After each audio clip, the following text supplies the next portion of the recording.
Hello, I'm Bob McMaster.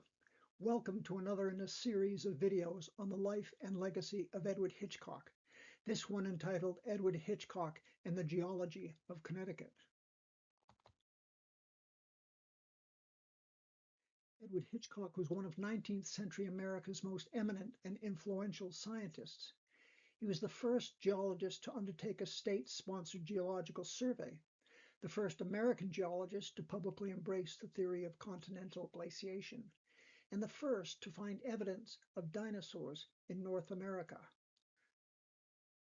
Good boy, good boy. While Hitchcock's name is often associated with Massachusetts, one of his earliest geological studies, surprisingly enough, included a large swath of Connecticut. How a young man from a small town in western Massachusetts became interested in the geology of a neighboring state and how important that work would prove to be is a long overlooked chapter in the history of American geology.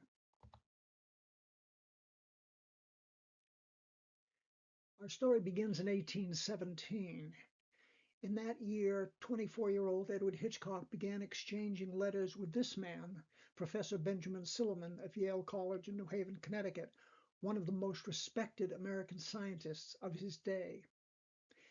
Edward Hitchcock never attended Yale or any college for that matter, but early on, Silliman recognized Hitchcock's talents.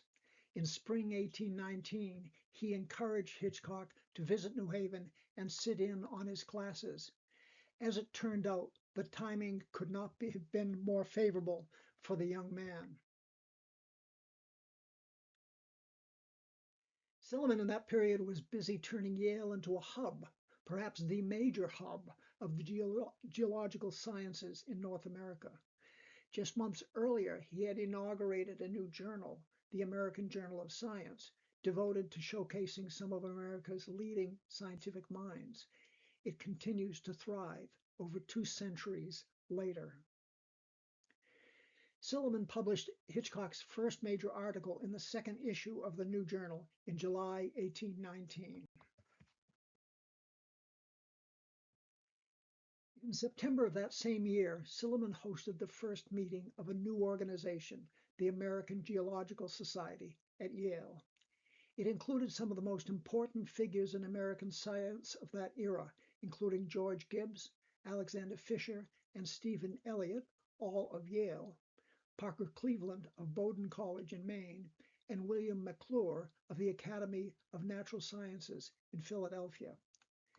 Edward Hitchcock was present for that first meeting and was named a recording secretary of the new organization.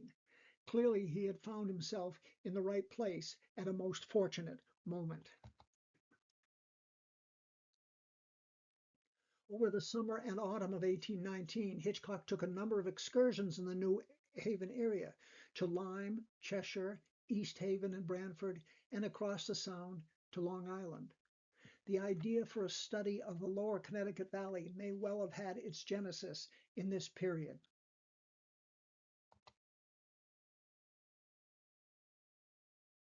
When Hitchcock finally returned to Deerfield late in 1819, he took up preaching, filling in for absent pastors up and down the Connecticut Valley. In June of 1821, he was appointed pastor of a parish in Conway, Massachusetts, barely 10 miles from Deerfield. He soon married Orra White of Amherst, a well-educated young woman with considerable artistic talents which would prove extremely valuable to her husband.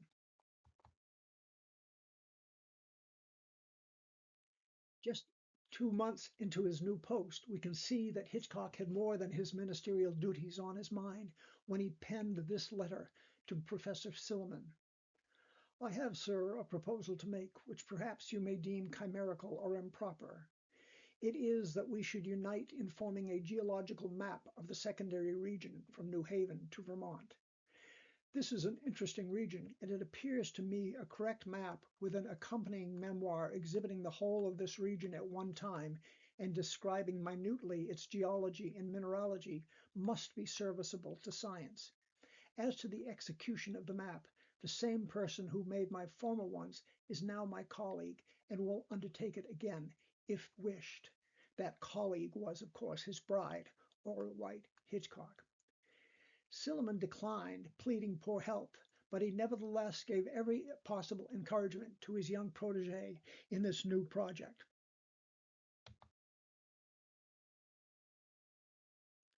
Over the next 6 months, many letters were exchanged between Hitchcock and Silliman, especially regarding the geology of the New Haven area that was more familiar to his mentor.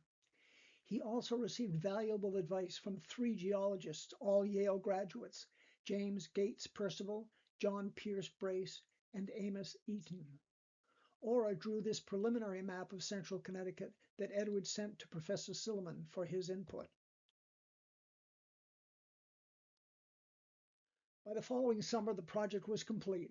It was entitled A Sketch of the Geology, Mineralogy, and Scenery of the Regions Contiguous to the River Connecticut. His sketch ran to 136 pages and 55,000 words. At Silliman's urging, he delivered it at the 4th annual meeting of the American Geological Society at Yale in September of 1822. It appeared in the next issue of the American Journal of Science and was by far the longest article to be published in that journal. Hitchcock's sketch set a new standard for American geological research. Most published articles on geology in that era were brief anecdotal notices, that is, announcements of a new locality for a particular mineral, for example, or a description of some geological peculiarity, such as a rocking stone, an ice cave, or a waterfall. By contrast, Hitchcock's study was broad in scope, encompassing some 4,500 square miles of western New England, including parts of Vermont, New Hampshire, Massachusetts, and an area of about 1/3 of Connecticut. It listed more than 500 mineral localities in the study area, including about 200 in Connecticut, and delineated 15 major rock formations. It was analytical and integrative, combining detailed accounts of rock formations, mineral deposits, and fossils with the author's considerable knowledge of the works of contemporary geologists, then drawing inferences about the geological processes that shaped the region. Together with a large hand-colored map of the geology of the study area, it represented an entirely new genre of geological study in America and a quantum leap in the understanding of the geological history of the region. It was also the first such survey of a large part of the state of Connecticut. Now, it is true that there had been several earlier geological studies that included Connecticut. This man, William McClure, some 15 years earlier, published the first geological map of eastern North America. It was a landmark in American geology, to be sure, but it painted the geology of the young nation with a very broad brush. Connecticut received only 4 brief mentions in the article and was shown on McClure's map with only 3 major rock classes. In 1818, Parker Cleveland published a book on the mineralogy of North America. It too was a major advance in American geology, but again his treatment of Connecticut was very generalized, showing only 2 rock classes and fewer than 20 mineral localities. And Amos Eaton's Index to the Geology of the Northern States was important, but it included no map and few details of the rock formations of Connecticut. The map that accompanied Hitchcock's article was, of course, drawn by Orra White Hitchcock. It was one of the earliest of thousands of illustrations, literally thousands, she would pen for Edward's books, articles, and lectures. It was large, 21 inches by 9 inches, and showed the rock formations in bold, brilliant colors. That article also listed some 200 mineral localities in the Nutmeg State, far more than any previous study of the region had included. Here you see 6 photographs of Connecticut minerals taken by Peter Cristofano and Harold Moritz, minerals also included in Hitchcock's article.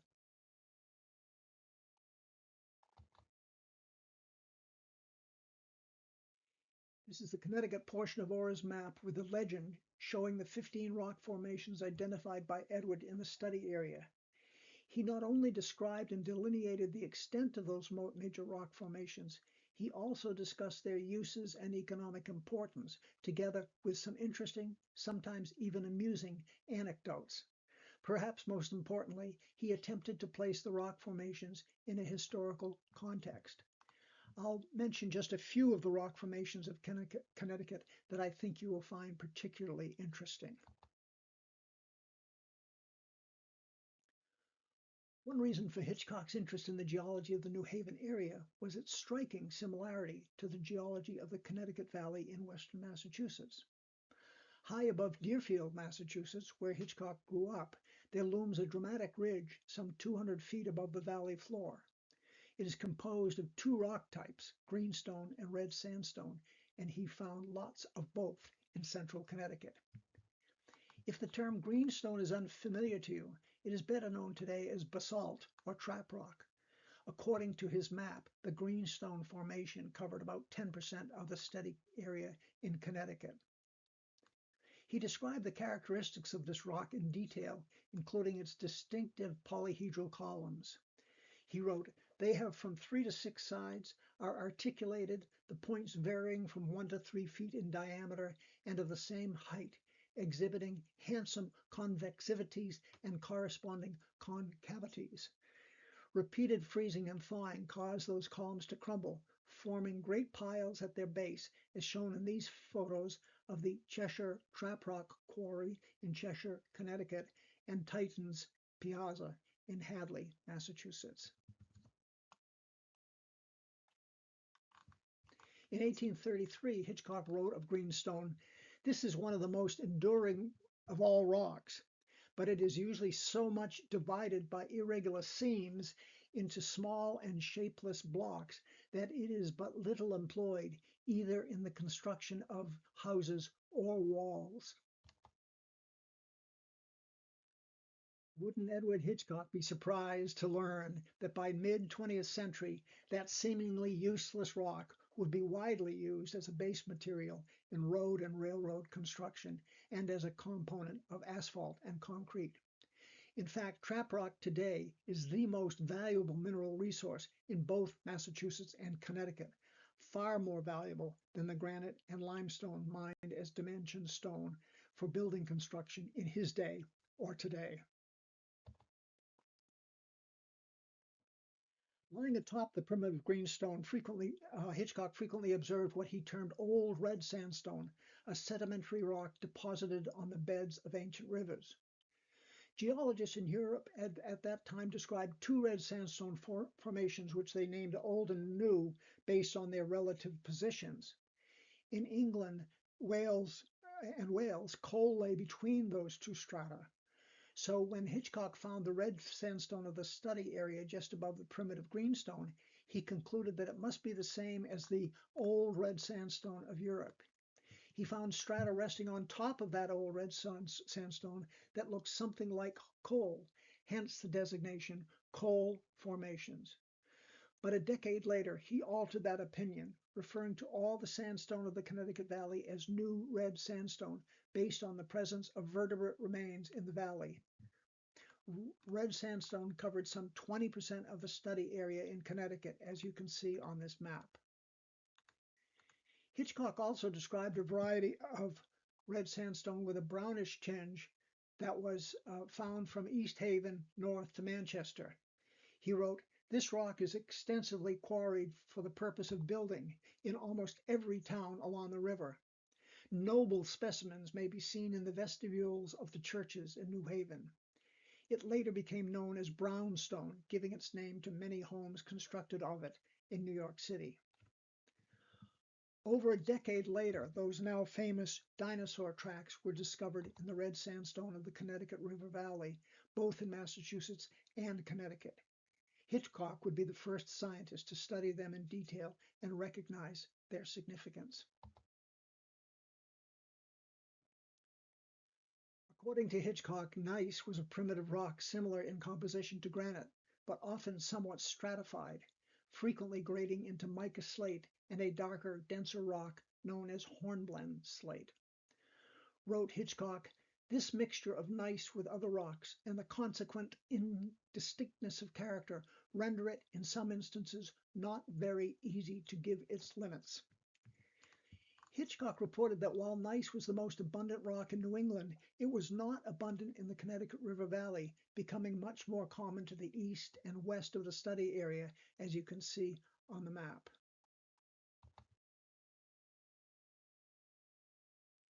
In his time, gneiss was often utilized in construction, due in part to the very large stones that could be excavated, prompting this uncharacteristically droll comment. He wrote, "Immense tables of it may be procured, and should the mania for constructing pyramids ever seize the inhabitants of New England, this gneiss might produce masses of stone rivaling in magnitude the immense limestone blocks of the pyramids of Egypt." And here we see the great pyramids of Egypt rising above the lush and colorful forests of Connecticut.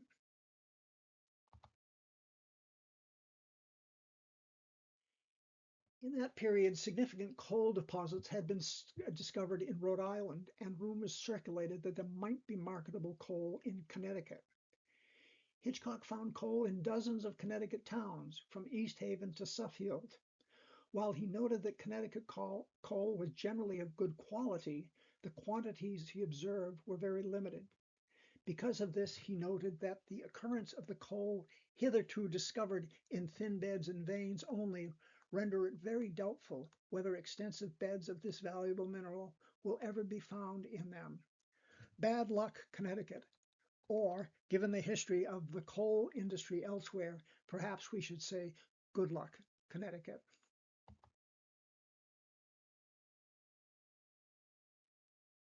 Coal is often found in association with various organic remains, but Hitchcock reported very few fossils in the coal formations of the study area. He found what he believed to be two species of ichthyolites, or fossilized fish, in sandstone in the Westfield section of Middletown, Connecticut. Similar fossils had been reported by Silliman from that same location some 8 years earlier, and they were the first to be documented in North America. Hitchcock also found rhizolites, that is, fossilized plant roots, in one location in Connecticut.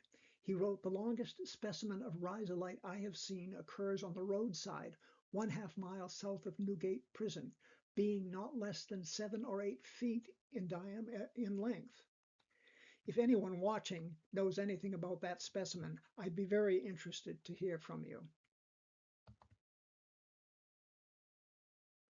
Verde antique is a variety of marble characterized by veins and mottling of serpentine, lending it a beautiful green color.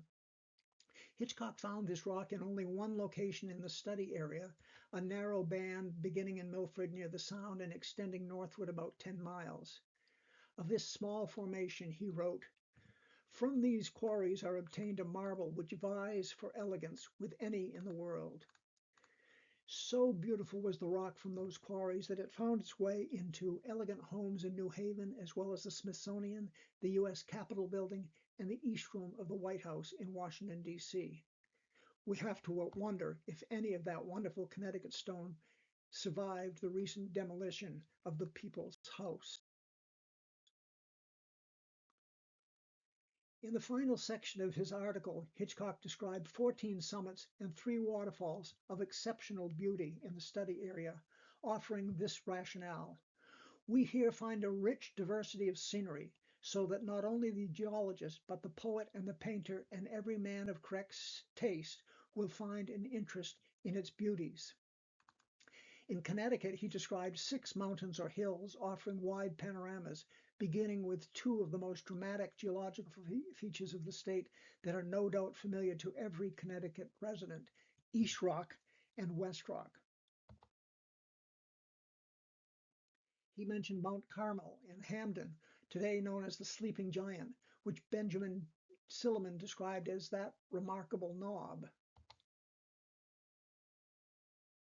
But he reserved his most lavish praise for Talcott Mountain, and especially Montevideo, the estate at the summit of Talcott Mountain, constructed by artist and architect Daniel Wadsworth a decade earlier, and known today as the Heublein Tower.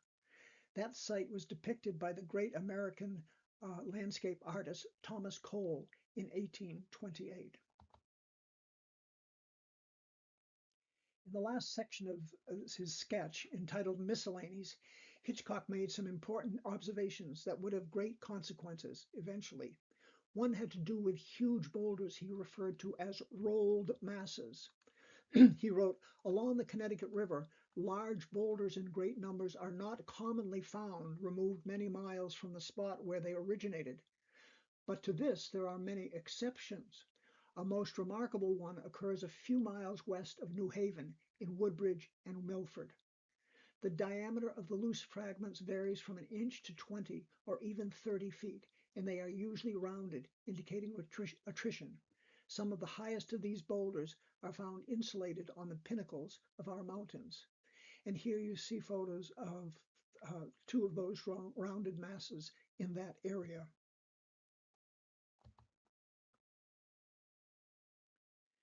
The Reverend Edward Hitchcock at that time was still wedded to the story of the great flood of the book of Genesis, the flood of Noah and his ark. He and most scientists of his day believed in the diluvial hypothesis, the notion that those floodwaters had been the major force that sculpted the Earth's surface some 6,000 years before the present. And while the Reverend Edward Hitchcock was not one to trifle with God's word, he was also an astute observer, particularly on matters geological, and those boulders that were miles from the nearest bedrock of the same type, they troubled him. Near the end of his sketch, Hitchcock hinted at his misgivings about the diluvial hypothesis. He wrote, "No current of water with which we are acquainted is sufficient to transport such masses of rock into the situations in which we find them." Here he inserted a quotation from a recent publication by two British geologists, William Conybeare and William Phillips. It is impossible to ascribe to them, that is floodwaters, the Sisyphean labor of rolling rocky masses, sometimes of many tons in weight, up the face of abrupt and high escarpments. It's clear from these photographs that Hitchcock's Connecticut Valley research had led him to doubt the sufficiency of the great flood of Genesis to explain the transport of huge boulders. In his earlier article in the American Journal of Science, Hitchcock wrote, "In the town of Gill, Massachusetts, there is a cataract in the Connecticut River from 30 to 40 feet in height, and it is believed that the alluvial region and part of the secondary shown on the map from this fall to the place where the river passes between Mounts Holyoke and Tom was formerly the bed of a lake. South of these hills commences another alluvial and secondary tract extending on both sides of the river to Haddam in Connecticut, where the river passes between mountains, and perhaps this region also was the bed of a lake." In his sketch article, he seemed to be building on that earlier observation, anticipating things to come. At the outlet of the Connecticut through the mountains below Middletown, I saw rounded masses of old red sandstone, several inches in diameter, mixed with the fragments of the rocks in place, and I was led irresistibly to the conclusion that they were conveyed thither by the ice of an ancient lake, which would be floated to the ocean through this outlet. Nearly 10 years later, in his 1833 report on his geological survey in Massachusetts, Hitchcock finally went public with his concerns, writing, "Making every allowance for the reduction of the gravity of these boulders when in water, I confess I cannot conceive how such a work could have been effected by this agency," meaning by water. Then, in late 1840, Hitchcock received a copy of a recently published book entitled Études sur les glaciers, authored by a Swiss scientist named Louis Agassiz.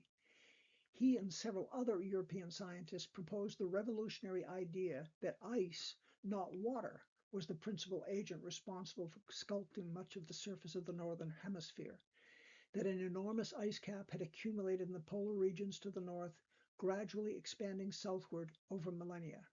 It was a glacier or series of glaciers of vast extent, and it gouged, scraped, and bulldozed the surface of the earth as it advanced. When Hitchcock read Agassiz's treatise, he quickly became a convert. In an address before the Association of American Geologists in Philadelphia in April 1841, Hitchcock presented a summary of the theory of continental glaciation with evangelical zeal. While reading this work, he said, I seemed to be acquiring a new geological sense, and I looked upon our smooth and striated rocks, our accumulations of gravel, and the tout ensemble of diluvial phenomena with new eyes. Hitchcock's endorsement gave the theory of continental glaciation wide exposure amongst American scientists, although there remained a good deal of resistance in some quarters. Hitchcock himself equivocated on the idea, but the evidence was strong. By the 1860s, the concept of continental glaciation had been embraced by most scientists in America and worldwide.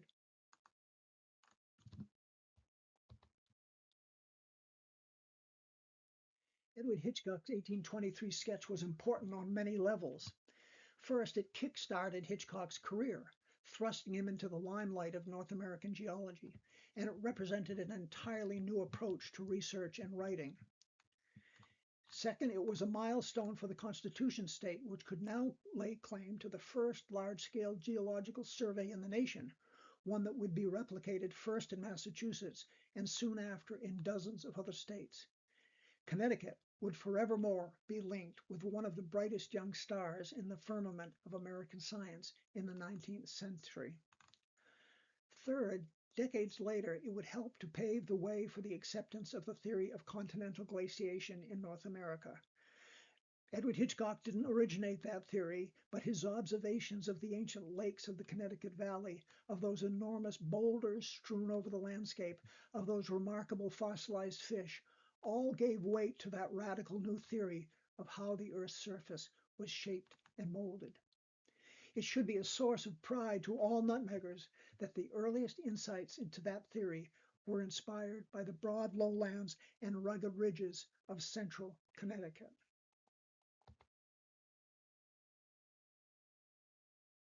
Just a few days after the first installment of Sketch appeared in print, Reverend Hitchcock delivered a sermon on the Noachian deluge to his congregation. It was intended for those who harbored doubts about the truth of Holy Scriptures. We can imagine the pastor lifting his eyes to the hills that surrounded them as he spoke these words. Whence came these numerous worn and rounded masses of stone which are scattered over the tops of our highest hills and mountains? Surely no river could have conveyed them thither. Nothing will account for their situation but a universal deluge. Let the unbeliever then remember that as he passes over our hills, the very stones cry out against him. Well, we can now see that those stones were also crying out to Edward Hitchcock, but they were telling him quite a different story from that of a universal deluge. It was, in a sense, a revelation in stone, and it first began to reveal itself to the young pastor in Connecticut.